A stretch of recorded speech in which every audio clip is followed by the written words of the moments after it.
केपी शर्मा ओली गुन्डुमा बोल्दै हुनुहुन्छ। सुशीला कार्कीको डरले केपी ओली भाग्छ गुन्डु। म डराएर भाग्ने मान्छे होइन भन्नुभएछ। एउटा जंगलमा एउटा खरायोले झुकिएर गाँजा खाएछ। त्यो गाँजा खाएको खरायो अगाडि बढ्दै जाँदा उताबाट हात्ती आउँदै गरेको देखेछ।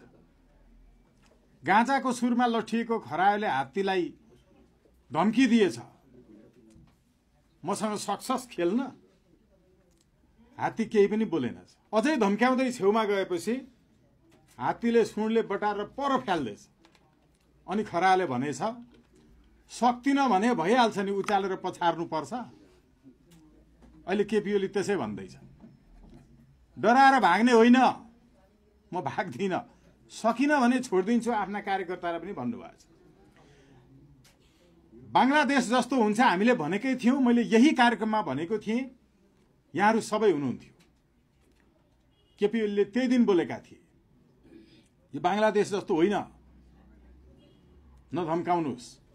मैले जवाफ दिएको थिएँ, बङ्गलादेशमै पनि यस्तो हुँदैन, शेख हसिनाले भन्दै थिइन्।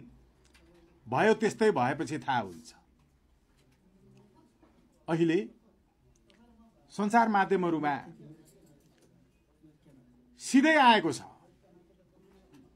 यति नै बेला हामीले यो बोल्दै गर्दा यो आयोग नक्कली हो, नक्कली आयोगको कुनै पनि प्रतिवेदन मान्दिन केपी ओलीले भनिसक्नु भएको छ।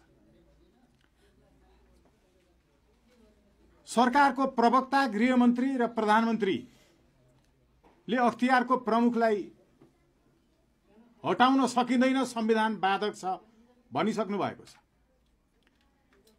मैले सुरुमै भनेको थिएँ, जेनजी साथीहरू, तपाईहरूले सुशीला कार्की जस्तो भ्रष्टतम व्यक्तिलाई, यति अनैतिक व्यक्तिलाई सँगसँगै ग्रन्डम थियोरी भन्ने विश्वविद्यालयमा पढाएको दिन एब्सेन्ट भएर नबुझेका होलान्।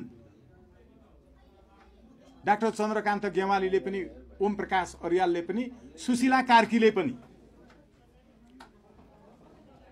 अथवा चिट चोरेर पास भएर वकिल भएका होलान्। यो त सिधा छ, पार्टीको झोले भएर न्यायाधीश हुँदै प्रधान न्यायाधीश हुनुभएको हो उहाँ। त्यसैले राम्रो पढ्न पाउनु भएन, बुझ्नु भएन। केवल दलको झोले भएको कारणले न्यायाधीश हुनुभएको थियो। दलको तर्फबाट उहाँ चुनाव लड्नु भएको थियो बार एसोसिएसन। सबैलाई थाहा छ यो व्यवस्थामा दलको कोटाबाट न्यायाधीश हुन्छ, त्यसै गरी हुनुभएको